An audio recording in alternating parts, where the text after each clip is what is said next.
describe this as an intelligence failure, but a failure is something that happens accidentally.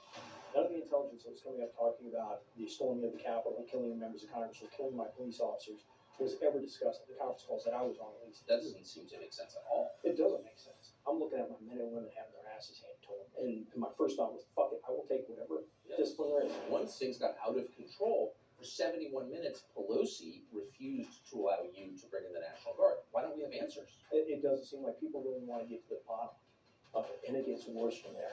I had a conference call with the leaders of all the law enforcement. It was a call I coordinated. Not one person on that call talked about any concerns for the intelligence, the attack on the Capitol that we were seeing that was out there. That's what's scary. This sounds like a setup to me. I'm sorry, it does. New Jersey State Police beat DC National Guard to the Capitol. Wait, cops drove from New Jersey before the National Guard could get from the Armory on Capitol Hill to the Capitol. Why isn't this story everywhere?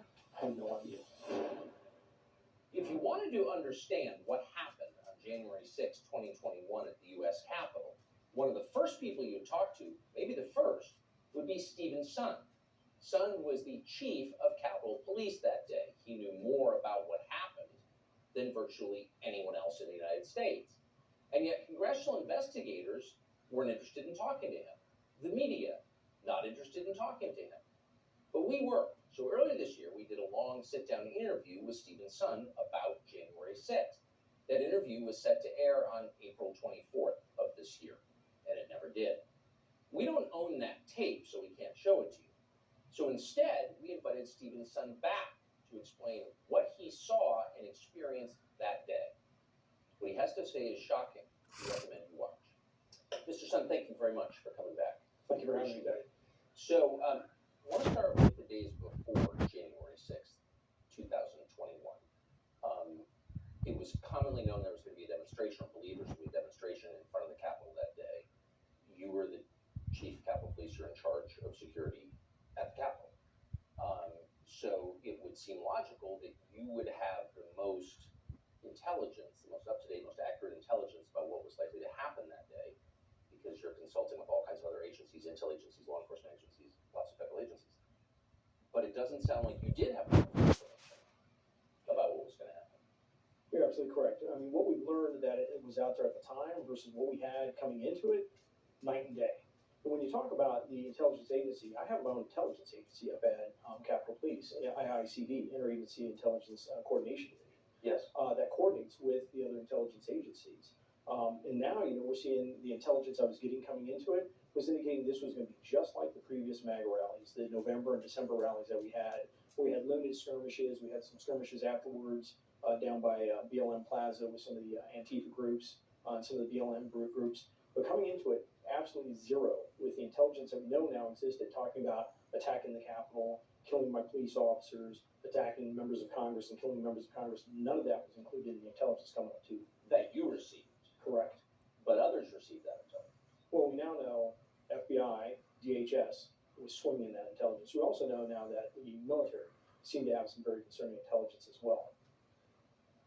It's hard to overstate how strange that is, because you were in charge of the actual facility that was the focus of the protest. Well, think about it. I'm the chief of police at the United States Capitol, probably one of the most prominent, and should be the most secure building in the United States and the world. You'd like to think of that. But when you look at it, and don't take my word for it, there's now at least four congressional reports talking about the intelligence failure, IG reports, GAO reports talking about various intelligence failures. But coming into it, think about it. FBI, the Washington Field Office, didn't put out a single document, a single official document specific to January 6th. DHS didn't put out a single official document specific to January 6th. That's very unusual. I've been through many other events in Washington, D.C. FBI would host a joint conference call at the least, maybe a executive JTTF, Joint Terrorism Task Force briefing, and for all these big events, DHS and FBI would get together and put out something that was called the JIB, a Joint Intelligence Bulletin. Zero for January 6th. So you describe this as an intelligence failure, but a failure is something that happens accidentally. And I don't see how this could be accidental. So walk us through the contact that you had with DHS and FBI in the days before January 6th. So my contacts with those with those agencies or the other law enforcement agencies would have always been through my IICD. Yes. They were the ones that was the conduit. We're a consumer of intelligence. We had turned to the intelligence community to get the latest intelligence. I know Metropolitan was hosting a conference call every couple of Mondays, and I was on a couple of those conference calls. None of the intelligence that was coming up talking about the storming of the Capitol, killing members of Congress, or killing my police officers was ever discussed in the conference calls that I was on, at least. And think of this. And so you never heard that? Never heard it. But how could you not have? I don't work in a federal bureaucracy, but that doesn't seem to make sense at all. It doesn't make sense. Think about this. On January 5th, the day before the attack, at 1 p.m., I think it's 1 or noon, I had a conference call with the leaders of all the law enforcement, Conti from Metropolitan Police Department, Steve D'Antuono, the director of the Washington Field Office for the FBI. Nobody from DHS was on. I had thought about that, but all the law enforcement guys down there. I had the military district of Washington, General Omar Jones, on the phone with me. I had the head of the National Guard, General William Walker, on the call. It was a call I coordinated. Not one person on that call talked about any concerns for the intelligence, the attack on the Capitol, the threats to officers that we were seeing that was out there. That's what's scary. And to be clear, do we now know for a fact that the people on that call knew about those threats and didn't mention them to you? So this is what we know for a fact, and I'll tell you, I'm not the only chief that was in the dark. You look at Robert Conti, head of the largest police department in Washington, D.C. He also said the same thing. He wasn't getting the same notifications like the Norfolk memo that came out the day before. He didn't get it. So Steve D'Antuono, who's the Washington Field Office FBI director, you look at the GAO report that came out in February of this year. It talks about multiple emails. Is the GAO report? It's the Senate report that just came out in July, just last month. Talks about multiple emails going to Steve D'Antuono on Sunday, Monday, and some probably Tuesday, just the days before, talking about the violence. Steve D'Antuono. Who is Steve D'Antuono? A video call with him on that Tuesday. FBI director. He didn't. That's not a word. Not a word. So, not to repeat myself, but that does not make sense. It doesn't. It doesn't. Especially when you think about this: the military, the United States military. And this gets really convoluted once you get into the response on January 6th and how I was delayed getting resources. You have the United States military, the Secretary of Defense or Acting Secretary of Defense Miller and General Milley had both discussed locking down the city of Washington, D.C. because they were so worried about violence at the Capitol on January 6th. On Sunday and Monday, they had been discussing locking down the city, revoking permits on Capitol Hill because of the concern for violence. You know who issues the permits on Capitol Hills for demonstrations? I do. You know who wasn't told? Me. Instead, on January 4th, what does Miller do? He puts out a memo restricting the National Guard from carrying various weapons, any civil disobedience equipment that would be utilized for the very demonstrations or violence that he sees coming. It just doesn't make any sense. Why would he do that? So the military says we're so concerned about potential imminent violence that we are considering shutting down the city. But at the very same time, they decide that the National Guard can't adopt an aggressive posture. Right. They're deployed because No the weapons. National Guard to assist Washington, D.C. with crowd control at metros and some of the traffic control areas. But they put this out on January 4th, specific to January 5th and 6th. And this direction affected the National Guard in Virginia and Maryland. When I was calling begging for assistance, Oh, Lord. they weren't allowed to respond at first. Look at You guys hear that? Governor Hogan. He did a press conference saying he was begging to respond and he was not being denied by the Pentagon, all because of the memo. So why? You know, you begin to wonder why, and especially when you look at things like something that I recently came across when you talk about the military.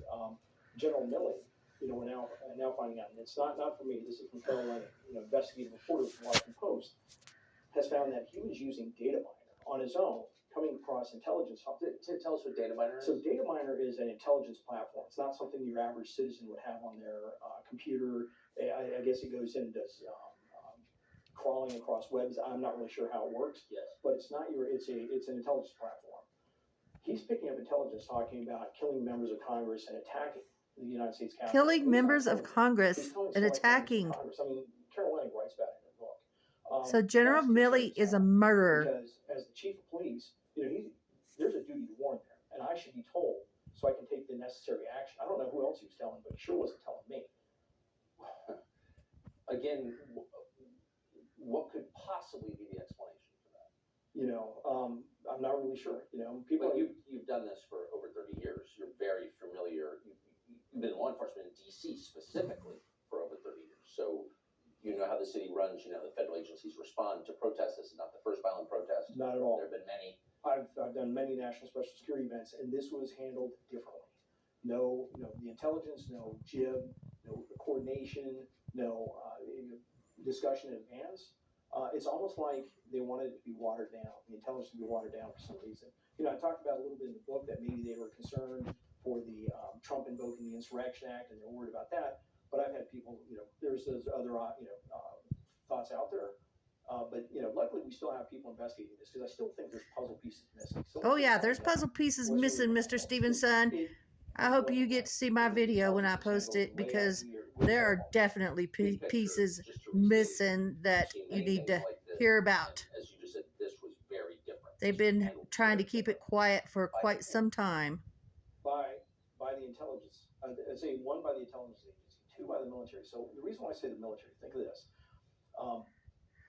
By federal law, Congress passed a law that requires me to go to the Sergeant Arms Capitol Police Board in advance of an event and to request federal resources such as the National Guard. So Congress passed a law. It's 2 U.S.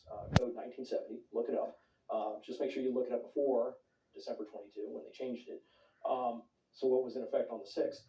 That requires me to go and get approval for bringing in National Guard or federal assistance in advance. I have to go to the Capitol Police Board and get approval from congressional leadership in advance, like I did on January 3rd. I'm denied twice because of optics and because the intelligence didn't support it. So think about that. Let me ask you, who made that decision? Hey guys, I've got to get back to work.